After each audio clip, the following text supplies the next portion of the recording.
কর্কট রাশির জাতক জাতিকাদের উদ্দেশ্যে এই মাসটা কিন্তু বেশ অনুকূল হবে, কিন্তু তাদের শরীর স্বাস্থ্যর দিকটা তারা যদি খেয়াল না দেয় তাহলে কিন্তু বেশ একটা শরীর খারাপে ভোগার কিন্তু সম্ভাবনা রয়েছে। এই সময় এদের মানসিক চাপও বেশি হতে পারে, সেজন্য অতিরিক্ত চিন্তা এড়িয়ে চলাটাই ভালো। এই সময় কিন্তু প্রাপ্তির সম্ভাবনাটা বেশ ভালোই আছে।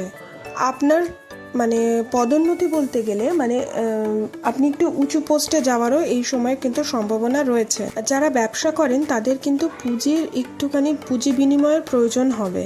যারা প্রেম করেন তাদের উদ্দেশ্যে বলছি, একটু আধটু কিন্তু ঝগড়াঝাটি হবে, তা সত্ত্বেও আপনারা বেশ ভালো সময় কাটাবেন নিজেদের মধ্যে এবং একে অপরকে বিয়ে করারও একটা প্রতিশ্রুতিবদ্ধ হতে পারে।